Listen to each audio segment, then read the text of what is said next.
up to chapter 10 in our review, but let's go over some of the concepts we've already covered.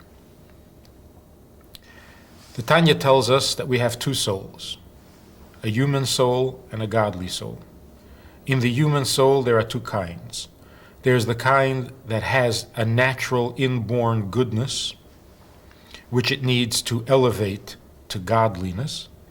And there's also the soul that has no natural inborn goodness and must acquire goodness and godliness through its deeds.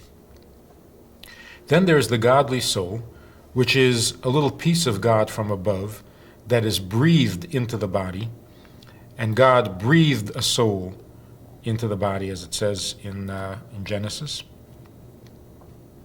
And this godly soul is what makes the Jew Jewish and reflects the divine attributes, the 10 attributes with which God creates the world.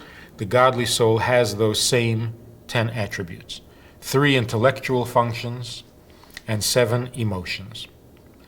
The 3 intellectual functions, the Chachma, Bina, and the Das, create the emotions in the godly soul.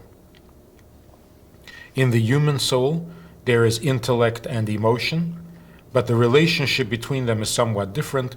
The emotion is primary, and the intellect guides the emotion, but does not give birth or create the emotion.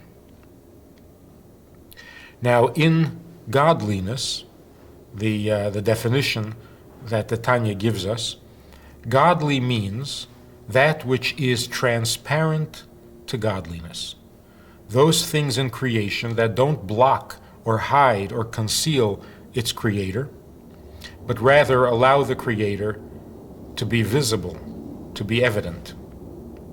Those things that are opaque, those things that draw attention to themselves rather than to their creator, those things are called unholy or non-holy. The things that are completely opaque,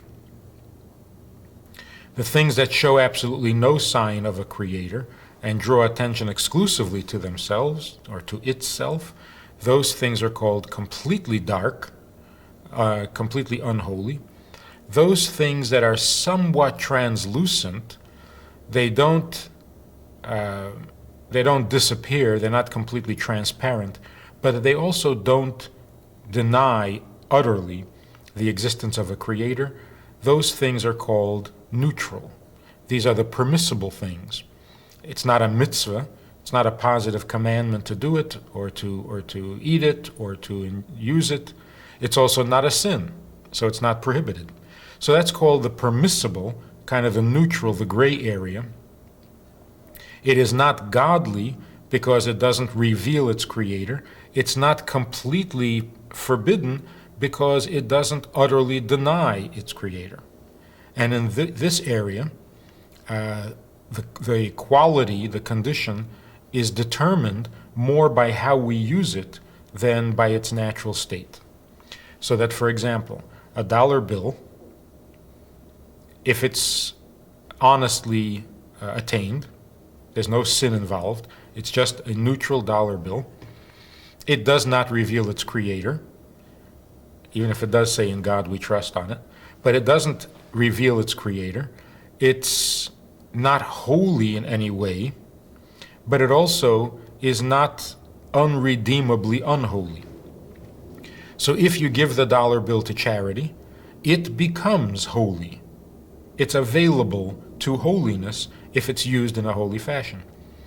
But something that is prohibited, for example, for a Jew to eat non-kosher meat and to do it in a holy fashion, to celebrate a festival, to celebrate a holiday by eating non-kosher meat, the meat being unkosher cannot be marshaled or can't be drafted into the service of godliness. It remains ungodly no matter how we use it. And that's why it's prohibited. But if it were a kosher piece of meat, this would be a neutral territory. Kosher doesn't mean that it's holy. It doesn't mean that it's sacred. It doesn't mean that it's a mitzvah. There's no positive commandment to eat everything kosher. commandment is not to eat what isn't kosher. But when you do eat something kosher, it's how you eat it that determines the holiness or unholiness of the food. If it's eaten with a heavenly intention, if it has some holy purpose to use the strength of the energy that we get from the food to serve God properly, or if it is used to celebrate a holiday, then the food itself becomes holy, like the mitzvah that we're going to do with the energy derived from the food.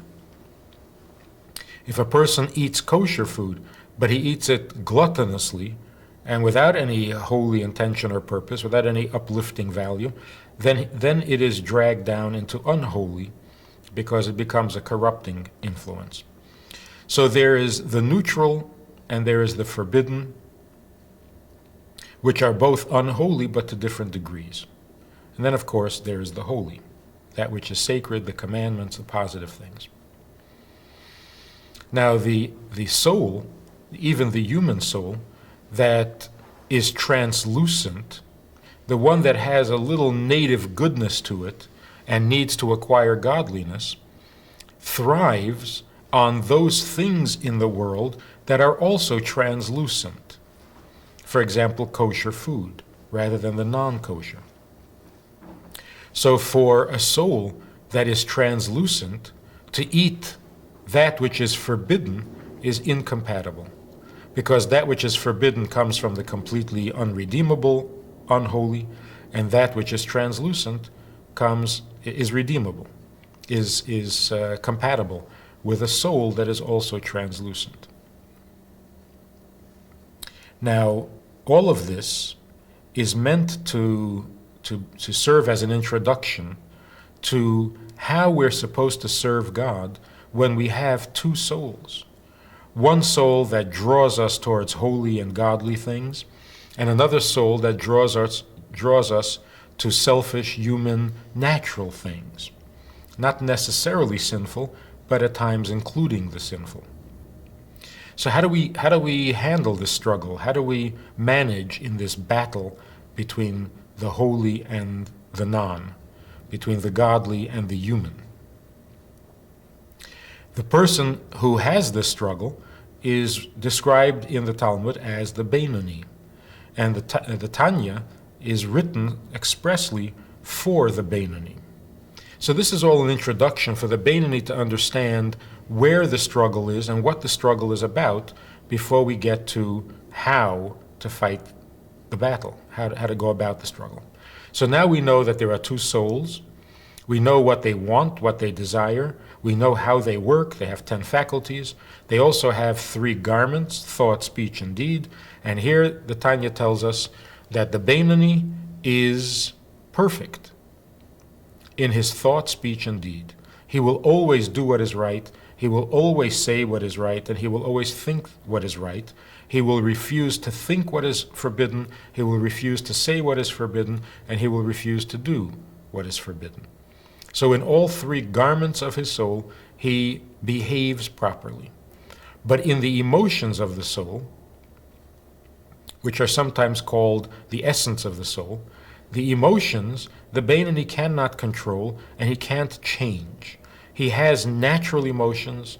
He feels the attraction to what is unholy, does not do it. He sees the pleasure in it, but doesn't want it. And so he refuses and he does what is right. There are also saintly people who even in their emotions are holy and don't have this kind of struggle, because the unholy has no appeal to them. It doesn't attract them at all. And so there is no temptation for the unholy. These are the saintly, the tzaddikim. In this struggle between the godly and the natural soul, there is a battle in the Beinoni over the body and its function. In other words, the area, the battlefield, is not in the emotions, but in the actions, in the speech, and in the thoughts. In other words, in behavior. The godly soul wants godly behavior, which means godly thoughts, godly speech, godly actions. The natural soul wants natural behavior, which means natural thoughts, natural speech, and natural deeds that are pleasurable. The human soul is not terribly particular as to whether these thoughts, speech, and deed, which are pleasurable, are also permissible or non-permissible. We're not talking about the evil inclination here that takes pleasure only in the forbidden. We're talking about the soul that is natural, that is called the animal soul, and like an animal, it does what comes natural, what feels good, what tastes good, indiscriminately. Not necessarily what is forbidden, but again, not necessarily refusing what is forbidden. So it's a neutral kind of a pursuit of pleasure, which is human, and wants the comfort and the pleasures that are natural to it, that are easily available, which are, of course, physical pleasures. And so this is where the battle rages. In chapter 10, the Rebbe describes for the Beinoni the condition of a tzaddik, for the purpose of contrast, so that we know more clearly what a Beinoni is. Let's take a look at what a tzaddik is. Between the two souls, the godly and the human, there is conflict, there's an incompatibility.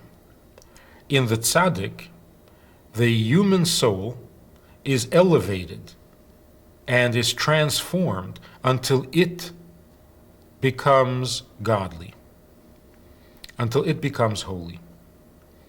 In the tzaddik, in the truly saintly person, all his human instincts have become divine. And so he despises evil. He has no pleasure, no attraction for anything unholy, for anything ungodly, not even the permissible for its own sake. This is the saintly person. But among saintly people, there are two kinds. There is the imperfect saint and there is the perfect saint. The complete tzaddik and the incomplete tzaddik.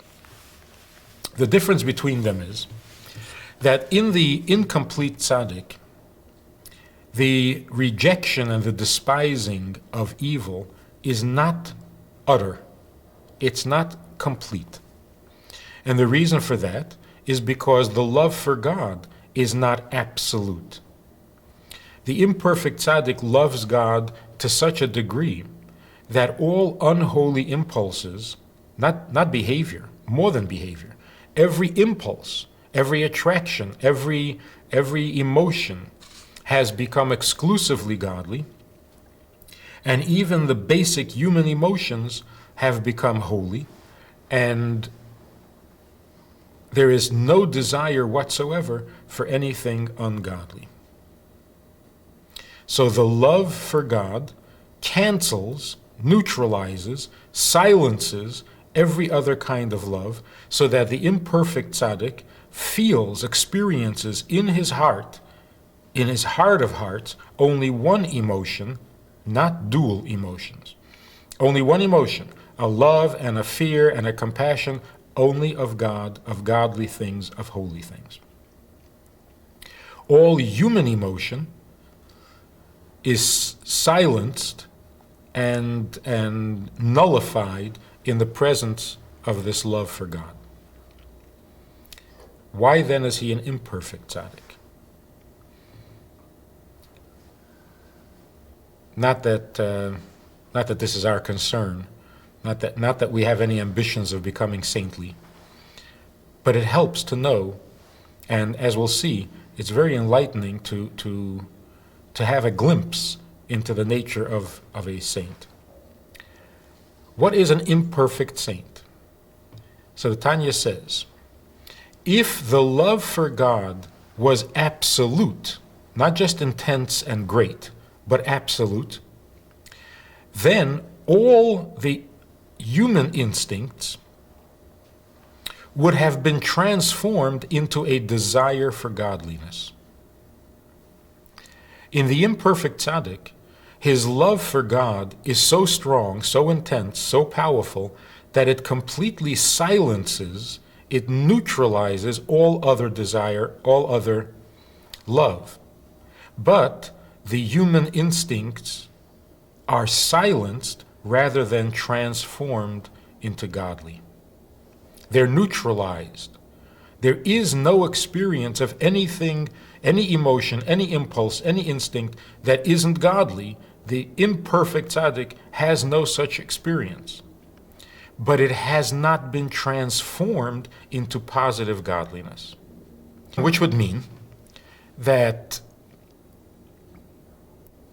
there's a little bit of pleasure left in the human arena in the imperfect tzaddik, but he doesn't feel it. He'll never experience it because it is so silenced. But to understand this properly, what does it mean that it's silenced? What does it mean that it's still a little bit there? He's an imperfect tzaddik, but he never experiences anything unholy or even human. There is love and there is pleasure.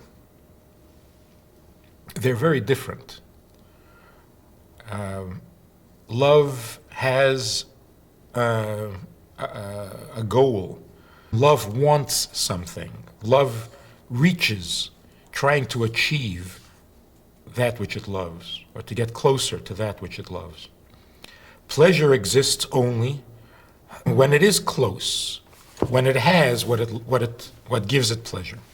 So you can have love from a distance, but you can't have pleasure from a distance. So they're very different experiences. Pleasure is higher in the soul than love. Pleasure precedes all other activities of the soul. Without pleasure, there'd be no intellect. Without intellect, there'd be no emotions. There would be no love. Without pleasure, a person wouldn't survive at all. Wouldn't get up in the morning. So pleasure and love are two very different things. Now, when it comes to love, what you're going to love, whether good things or bad things, holy things or unholy things, godly or human, this is a pretty understandable, kind of a natural battlefield. Because the nature of love is that it's fickle, that it can be attracted to almost anything. You can fall in love with all sorts of people, all sorts of things. So it makes perfect sense that there would be a freedom of choice in what you're going to love, who you're going to love, and so on. But when it comes to pleasure, it would seem that we don't have much of a choice here. What is pleasurable is not a matter of option. It is what it is. Can there be a struggle? Is there a struggle in what pleasure we should experience? What should give us pleasure? What should be pleasurable to us? It would seem that that's a fixed, objective reality. Certain things are pleasurable. They may not be yours, and therefore you can't help yourself to it, but it's what gives you pleasure. And you can't argue with that. What he's saying about the saint, about the real tzaddik, is that there is a pleasure that the godly soul feels. Besides love, there's pleasure in godliness. And then there's the pleasure that the natural soul feels. Again, aside from the love of the natural soul, there's also its pleasure. In fact, the natural soul is primarily pleasure. Now, what is going to be the pleasure in life for the tzaddik? Is it going to be the godly or is it going to be the ungodly? The tzaddik can love God so intensely that he feels no other love, no other attraction, no other pull. However, there is still pleasure in the human activity. There is still pleasure in the natural world that the imperfect saint is not drawn to, does not want it, is not interested in it, and that's what's called despising. He despises what is unholy, despising meaning He feels no attraction to it at all. He barely notices its existence. So that the love that he has for the godly has silenced all love, all attraction for the human. But it hasn't affected the pleasure. The pleasure of the natural soul hasn't changed. To the natural soul, human pleasure is still pleasurable, only he's not interested, because his love takes him elsewhere. So you can love someone, and this is applying the idea to human relations. You can love someone so intensely that you feel no interest in anybody else. The love is exclusive. It fills the heart so completely that there is no room for any other love. But we don't yet know where the pleasure lies. So a person can be the love of your life and not be the pleasure of your life. The imperfect tzaddik loves God so completely that there is no other love. There is no other emotion. But the pleasure that the natural soul has in natural human affairs has not changed. It hasn't become a pleasure in godliness. The perfect tzaddik has transformed not only the love of his natural soul, but even the pleasure of his natural soul. And why is that? Because he loves God not only with a consuming love, not only with a total love, but a love that includes pleasure. Godliness is not the love of his life, it's the pleasure in his life. And because his pleasure in godliness is absolute and complete, the pleasure of his natural soul has been transformed, and it too finds pleasure only in what is godly. So to put it into very practical terms, when a perfect tzaddik eats,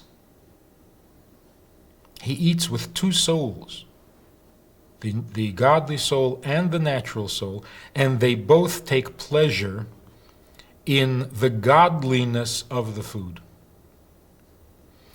Whereas the imperfect tzaddik eats with one soul.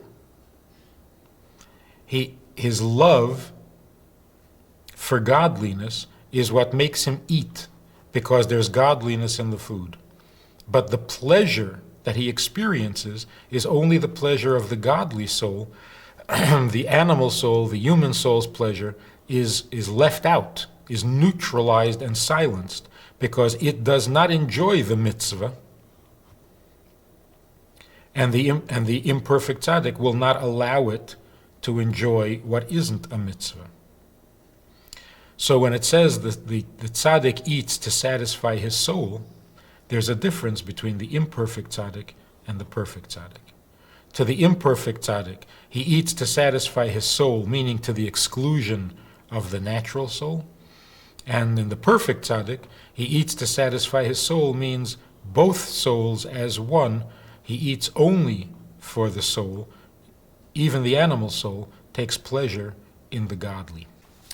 Now, a very important detail in the nature of the perfect tzaddik is that the perfect tzaddik is described in the Zohar as B'nai Aliyah,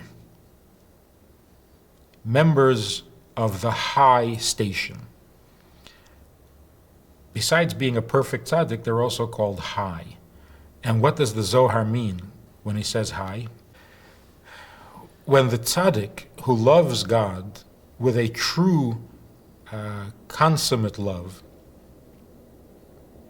and even finds pleasure only in the godly, when he observes a commandment, say when the perfect tzaddik is eating matzah on Passover, or when he's putting on tefillin, or when she's lighting the Shabbos candle, the love for God obviously motivates the observance or the practice of the mitzvah, the fulfillment of the commandment.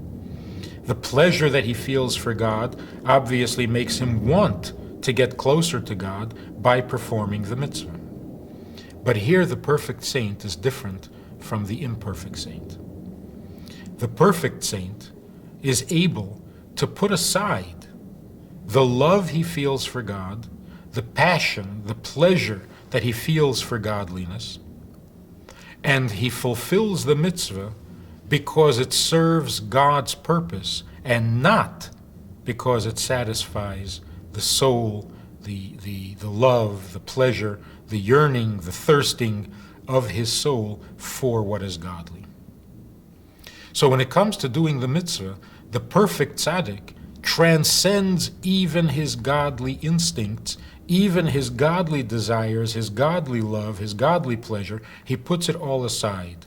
The mitzvah is for God himself. This is what the Zohar says, that a chassid is someone who is kind to his creator. Now, how can you be kind to your creator? What kindness does God need of us? So the Zohar says, there is God that is invested in creation, and there is God that stays beyond creation. When we do a mitzvah, we bring together, we join HaKadosh Baruch Hu, God on high, with the Shechina, God in creation. The female and the male aspects of godliness. And when we do that, then God is one and his name is one. So God wants to be connected with the part of himself that is in the world, making the world a divine dwelling place. And when we do the mitzvah, that's accomplished. The imperfect tzaddik does the mitzvah out of love for the godliness that he's going to experience. The perfect tzaddik does the mitzvah for the effect that this will have on God, putting his own godliness aside. And what's really interesting is that every person, even the non-saintly, is capable of putting himself aside and serving God for God's sake.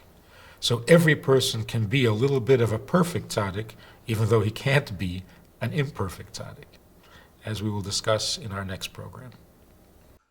We have a Sunday night program for VIPs that you might be interested in. It's informal, it's questions and answers, it's conversation. It's really relaxed, it's really pleasant, enjoyable, informative, and kind of community-like.